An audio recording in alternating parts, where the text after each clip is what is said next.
Tez jahli chiqadigan odamlarning 6 ta afzalligi.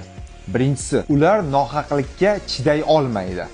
Shuning uchun tez javob qaytarishadi, lekin niyatlari yomon emas. Ikkinchisi, ular juda halol insonlar. Ichlarida nima bo'lsa, shuni dangal aytadi.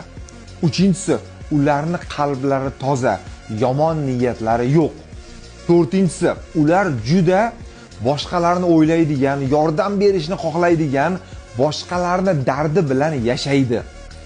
Beshinchisi, o'z manfaatlari uchun kimdandir foydalanmaydi va manfaatlari yo'lida yolg'on gapirmaydi, birovlarni aldamaydi.